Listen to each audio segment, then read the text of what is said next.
क्या आप अक्सर लोग अपने जिस्म पर बनी हुई गिल्टियाँ देखकर डर जाते हैं। कुछ को लगता है ये कैंसर है और कुछ फ़ौरन ऑपरेशन का सोचने लग जाते हैं। लेकिन क्या आप जानते हैं हर गिल्टी खतरनाक नहीं होती और हर गिल्टी के इलाज के लिए ऑपरेशन भी ज़रूरी नहीं होता।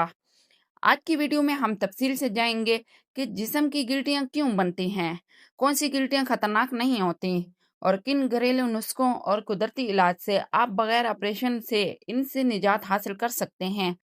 वीडियो को एंड तक जरूर देखिएगा क्योंकि आखिर में मैं आपको चंद ऐसे राज बताऊंगी जो आपकी जिंदगी को बदल सकते हैं।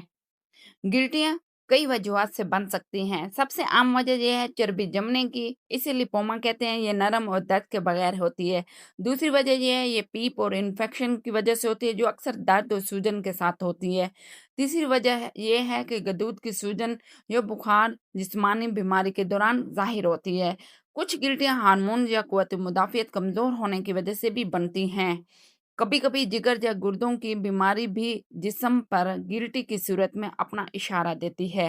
मिसाल के तौर पे अगर आपके कान के नीचे या गले में गिल्टी है तो ये आमतौर पर गदूद की सूजन होती है। अगर कमर या बाजू पर नरम सी गिल्टी बनी है तो ये ज्यादातर लिपोमा यानी चर्बी की जमने की वजह होती है। अब सवाल ये है कि बगैर ऑपरेशन की गिल्टी का इलाज कैसे किया जाए। तो अब हम कुदरती नुस्खे कुछ देखते हैं। सबसे पहले नंबर पे आ जाते हैं हल्दी और शहद।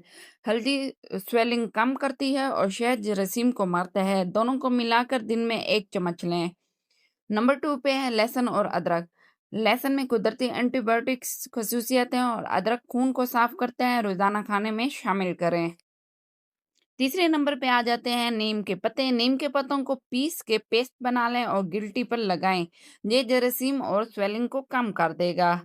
चौथे नंबर पे आ जाते हैं गर्म पानी की सिकाई। इन्फेक्शन वाली गिल्टी पर नीम गर्म पानी की सिकाई दिन में 2 से 3 बार करें। सब्जियां, फल और ज्यादा पानी पीना गिल्टियों के बनने से बचाता है। तली हुई और चिकनाई वाली चीजों से परहेज करें। अलसी के बीज और कलवंजी का इस्तेमाल कुव्वत मुदाफियत को बढ़ाता है। तो दोस्तों, अगर आप चाहते हैं कि गिल्टियां दोबारा ना बने तो अपनी खुराक को बदलें। नाश्ते में आप शहद वाला पानी, गर्म पानी लें प्लस दलिया या फल लें। दोपहर के खाने में सब्जी, दाल, सैलेड लें। शाम को ग्रीन टी लें या अदरक वाली चाय लाजमी लें और रात के खाने में हल्की सब्जी या सूप लें। ये ग़िज़ा जिस्म से जहरीले मादे को निकालती हैं और गिल्टियों को दोबारा बनने से रोकती हैं। कब डॉक्टर के पास जाना ज़रूरी है? ये सवाल पैदा होता है। दोस्तों, हर गिल्टी बेज़रर नहीं होती। अगर गिल्टी तेज़ी से बढ़ रही है, सख्त हो और दबाने पे दर्द करे या इससे खून और या पीप निकल रहा हो, तो ये खतरे की अलामत हो सकती है। ऐसे में आप फ़ौरन डॉक्टर से रुजू करें क्योंकि असल इलाज का फैसला सिर्फ माहिर डॉक्टर टेस्ट और अल्ट्रासाउंड के बाद कर सकता है। तो दोस्तों, याद रखें जिस्म की गिल्टी हमेशा डरने की चीज नहीं है। अक्सर ये मामूली होती है और घरेलू इलाज से खत्म हो जाती है। लेकिन एहतियात शर्त है। अपनी सेहत को कभी नजरअंदाज ना करें।